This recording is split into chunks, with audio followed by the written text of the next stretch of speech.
Asia और Africa में एक नया जोश और शक्तिशाली आग्रह उभरा है। जवाहरलाल नेहरू के ये शब्द आज भी कितने प्रासंगिक लगते हैं ना? बिल्कुल। नमस्कार। आज हम द हिंदू में छपे एक बहुत ही महत्वपूर्ण लेख पर गहराई से बात करेंगे। जी। विषय है भारत नामीबिया संबंध और अफ्रीका के साथ भारत का जो व्यापक जुड़ाव है वो। ये चर्चा यूपीएससी की तैयारी करने वाले साथियों के लिए तो खैर अहम है ही, पर मुझे लगता है करंट अफेयर्स में रुचि रखने वाले सभी के लिए उपयोगी होगी। हाँ बिल्कुल, ये आजकल काफी चर्चा में भी है। तो चलिए शुरू करते हैं फिर। हाल में भारतीय प्रधानमंत्री नामीबिया गए थे। जी हाँ। 27 साल में किसी भारतीय पीएम का ये पहला दौरा था। काफी लंबा अंतराल था। हाँ, और इस दौरे के कुछ नतीजे भी काफी दिलचस्प रहे। जैसे उन्हें नामीबिया का सर्वोच्च नागरिक सम्मान मिला। हाँ, order of the most ancient Welwitschia mirabilis. सही। और नामीबिया ने सीडीआरआई और वैश्विक जैव ईंधन गठबंधन में शामिल होने की भी पुष्टि की। ये भी अहम कदम है। सीडीआरआई मतलब आपदा रोधी बुनियादी ढांचा वाला गठबंधन। हाँ, और एक और बड़ी बात हुई, नामीबिया भारत की यूपीआई तकनीक अपनाने वाला दुनिया का पहला देश बन गया। जी हाँ, ये बहुत बड़ी बात है, पहला देश। ये सिर्फ एक तकनीकी समझौता नहीं है ना, मतलब ये दिखाता है कि भारत कैसे अपने बनाए कम लागत वाले डिजिटल समाधानों से बिल्कुल अफ्रीका में एक अलग पहचान बना रहा है अपनी टेक्नोलॉजी से। अच्छा, नामीबिया के बारे में भी थोड़ा जान लेते हैं श्रोताओं के लिए। दक्षिणी अफ्रीका में है, अटलांटिक तट पर। जी, पड़ोसी देश है अंगोला, जाम्बिया, बोत्सवाना, दक्षिण अफ्रीका। और कहते हैं उप सहारा का सबसे सूखा देश है, रेगिस्तान है वहाँ। हाँ, नामिब और कालाहारी रेगिस्तान, काफी शुष्क इलाका है। और वो सम्मान जिसके नाम पर है, वेलविचिया मिराबिलिस, वो पौधा भी बड़ा अनोखा है। हाँ, बहुत ही खास। नामीबिया का राष्ट्रीय प्रतीक है वो। उसे जीवित जीवाश्म कहते हैं। सिर्फ 2 पत्ते होते हैं और हजारों साल जीता है। जी, कुछ पौधे तो 1500 साल से भी ज्यादा पुराने बताए जाते हैं। अद्भुत है वाकई। अच्छा, अब भारत नामीबिया रिश्तों पर आते हैं। ये रिश्ते तो काफी पुराने हैं जैसा आपने कहा। जी हाँ, भारत का रोल तो काफी पुराना है इसमें। हाँ जी, 1946 में ही यूएन में अच्छा, नामीबिया की आजादी का मुद्दा उठाया था भारत ने। और वो जो स्वापो का संघर्ष था, हाँ, South West Africa People's Organisation, उसका भी भारत ने खुलकर साथ दिया, कूटनीतिक तौर पर भी, और मदद भी पहुंचाई। फिर 1990 में जब नामीबिया आजाद हुआ तो पूर्ण राजनयिक संबंध स्थापित हो गए। तो ये तो हुई ऐतिहासिक नींव। हाल के सालों में ये सहयोग और कैसे बढ़ा है, किन क्षेत्रों में? कई मोर्चों पर काम हुआ है।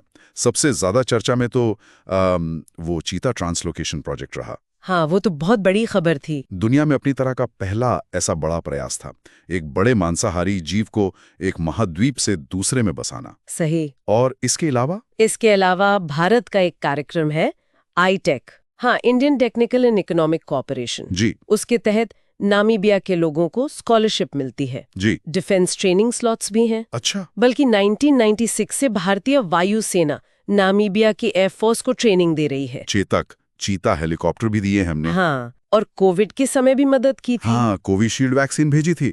और नामीबिया में एक इंफॉर्मेशन टेक्नोलॉजी का एक्सीलेंस सेंटर, मतलब INSCIT, वो भी स्थापित किया है। और आर्थिक रिश्ते, व्यापार वगैरह, वो भी मजबूत हो रहे हैं। 2024-25 का आंकड़ा देखें तो करीब $568 मिलियन का द्विपक्षीय व्यापार था। ठीक ठाक है। जी, और भारत और साकू, सदर्न अफ्रीकन कस्टम्स यूनियन, जिसका नामीबिया भी कोऑर्डिनेटर है, हाँ, उनके बीच एक प्रेफरेंशियल ट्रेड एग्रीमेंट मतलब PTA पर भी बातचीत चल रही है। अच्छा, तो ये तो हुई नामीबिया की बात।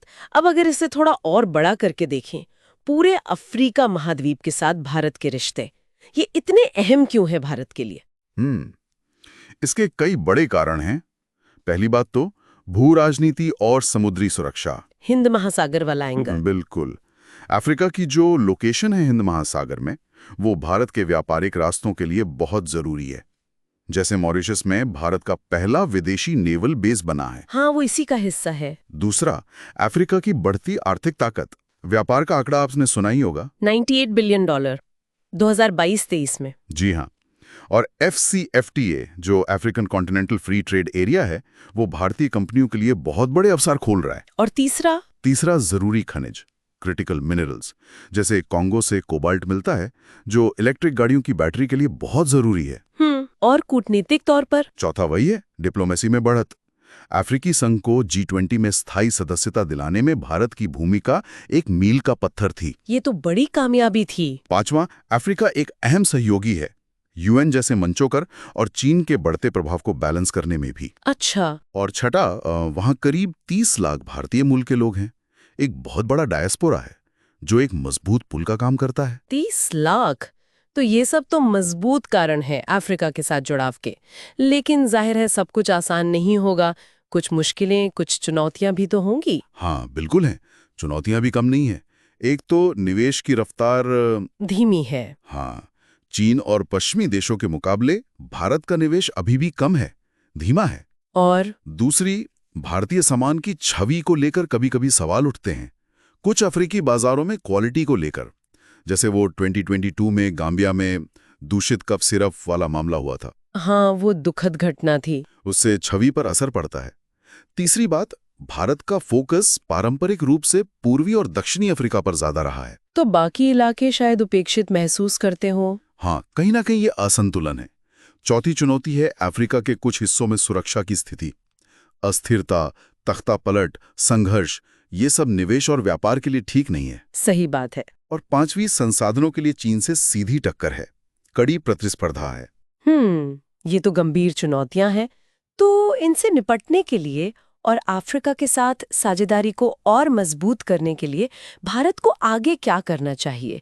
क्या कदम सुझाए जा सकते हैं? देखिए, कुछ ठोस कदम हो सकते हैं। एक तो AFCFTA के साथ मिलकर आर्थिक साझेदारी को और व्यवस्थित और गहरा करना चाहिए। ठीक है। दूसरा, एक सालाना Bharat Africa strategic partnership forum जैसा कुछ शुरू किया जा सकता है, नियमित संवाद के लिए। अच्छा आइडिया है। तीसरा, टेक्नोलॉजी की मदद से अफ्रीकी देशों को नव उपनिवेशवाद के खतरों से लड़ने में मदद करनी चाहिए, जैसे उनकी अपनी करेंसी छापने में तकनीकी सहायता देना। ये दिलचस्प है। और चौथा, जैसे IIT मद्रास का कैंपस जांजीबार में खुला है, उसी तर्ज पर और इनोवेशन सेंटर खोले जा सकते हैं। क्षमता निर्माण पर जोर। बिल्कुल। पांचवा, अफ्रीकी संघ के जो सुरक्षा ढांचे हैं उनके साथ सहयोग बढ़ाना। सुरक्षा सहयोग भी अहम है। तो छठा, जो बड़े इंफ्रास्ट्रक्चर प्रोजेक्ट्स हैं जिनका सीधा असर पड़ता है, जैसे सोलर पावर, पानी साफ करने के प्लांट, उनमें तेजी लाने के लिए एक भारत अफ्रीका इंफ्रास्ट्रक्चर कमीशन जैसा कुछ बनाया जा सकता है। तो कुल मिलाकर देखें तो भारत नामीबिया और भारत अफ्रीका रिश्ते एक मजबूत बुनियाद पर खड़े हैं। इसमें इतिहास भी है, आज की जरूरतें भी हैं और भविष्य की साझा उम्मीदें भी। बिल्कुल सही कहा आपने। संभावनाएं तो बहुत हैं, लेकिन जो चुनौतियां हमने गिनी, निवेश की कमी, क्षेत्रीय संतुलन, बढ़ती प्रतिस्पर्धा, उन पर गंभीरता से सोचना होगा। रणनीति में बदलाव लाना होगा। अगर हम बड़ी तस्वीर देखें तो बेहतर संवाद, इनोवेशन पर आधारित क्षमता निर्माण और सबके फायदे वाले व्यापारिक समझौते, यही चीजें इन रिश्तों को नई ऊंचाइयों पर ले जा सकती हैं। ये पूरा विश्लेषण UPSC की तैयारी करने वालों और करंट अफेयर्स पर नजर रखने वाले सभी श्रोताओं के लिए यकीनन बहुत उपयोगी है। अगर इस विषय पर आपके कोई सवाल हो या आप कुछ और जानना चाहें तो हमें कमेंट्स में जरूर बताएं और हाँ, लाइक और सब्सक्राइब करना न भूलें। और जाते जाते सोचने के लिए एक सवाल छोड़ जाते हैं। अफ्रीका में एक तरफ चीन का प्रभाव बढ़ रहा है, उसका अपना तरीका है, दूसरी तरफ भारत की पुरानी दोस्ती है और साझेदारी प्रभुत्व नहीं वाली सोच है। भारत इस संतुलन को कैसे साध सकता है, कैसे अपनी बात पर अमल कर सकता है ताकि ये रिश्ते वाकई दोनों के लिए फायदेमंद बने रहें?